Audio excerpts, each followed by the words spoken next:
اگر آپ نے ابھی تک ہمارا چینل سبسکرائب نہیں کیا تو ابھی سبسکرائب کریں اور بیل آئیکن کو کلک کر کے ہماری لیٹسٹ ویڈیوز کے بارے میں اپڈیٹ جانیں۔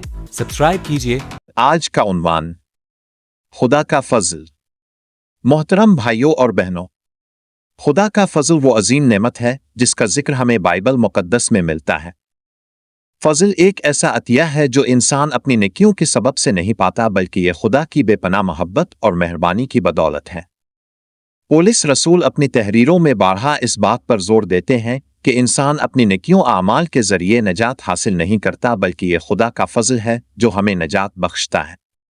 ایک، فضل کی نوعیت۔ فضل خدا کی طرف سے بغیر کسی قیمت کے عطا کیا گیا تحفہ ہے۔ یہ وہ نعمت ہے جو ہمیں مفت میں ملتی ہے اور انسان کے اعمال قابلیت سے اس کا کوئی تعلق نہیں۔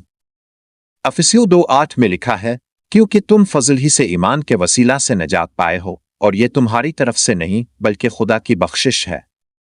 یہ آیت ہمیں بتاتی ہے کہ نجات خدا کا فضل ہے اور یہ فضل ایمان کے ذریعے ہمیں عطا ہوتا ہے۔ 2، خدا کی بے لوث محبت۔ خدا کا فضل اس کی بے لوث محبت کی علامت ہے۔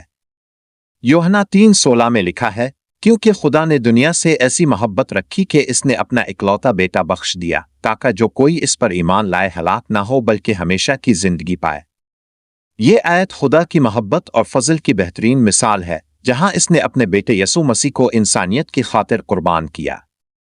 3، یسوع مسیح کے وسیلہ سے فضل۔ یسوع مسیح کا صلیب پر قربان ہونا خدا کے فضل کی سب سے بڑی مثال ہے۔ رومیو 5:8 میں لکھا ہے، لیکن خدا اپنی محبت کی خوبی ہم پر یوں ظاہر کرتا ہے کہ جب ہم گناہگار ہی تھے تو مسیح ہمارے لیے موا۔ یہ خدا کا فضل ہی تھا جس نے یسوع کو ہمارے گناہوں کے بدلے میں قربانی کے طور پر پیش کیا تاکہ ہم نجات پا سکیں۔ 4، فضل اور شریعت۔ قرآن عہد نامہ میں شریعت کے تحت انسان کو نجات حاصل کرنے کے لیے احکام کی پیروی کرنا ضروری تھا، لیکن نئے عہد نامہ میں ہمیں یہ بتایا گیا ہے کہ شریعت کے ذریعے نجات ممکن نہیں، بلکہ یہ خدا کا فضل ہے جو ہمیں شریعت کی قید سے آزاد کرتا ہے۔ رومیو 6:14 میں لکھا ہے، گناہ تم پر اختیار نہ پائے گا کیونکہ تم شریعت کے ماتحت نہیں بلکہ فضل کے ماتحت ہو۔ 5، فضل کے ذریعے تبدیل ہونا۔ خدا کا فضل انسان کو بدلنے کی طاقت رکھتا ہے۔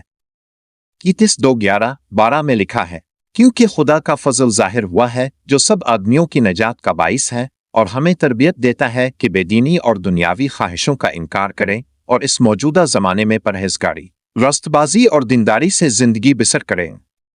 یہ آیت ہمیں بتاتی ہے کہ خدا کا فضل صرف نجات ہی نہیں دیتا بلکہ ہماری زندگیوں کو بھی تبدیل کرتا ہے تاکہ ہم راست بازی کی زندگی گزار سکیں۔ دکس سے فضل کے نتائج۔ خدا کا فضل ہمیں نجات دیتا ہے، ہمیں راست باز ٹھہراتا ہے اور ہمیں خدا کے قریب لاتا ہے۔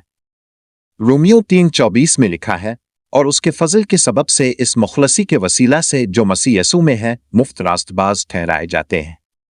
یہ آیت ہمیں بتاتی ہے کہ خدا کا فضل ہمیں نہ صرف نجات دیتا ہے بلکہ ہمیں راست بازی بھی بخشتا ہے۔ 7، فضل کے ساتھ عاجزی۔ خدا کا فضل ہمیں سکھاتا ہے کہ ہمیں عاجزی کے ساتھ زندگی بسر کرنی چاہیے۔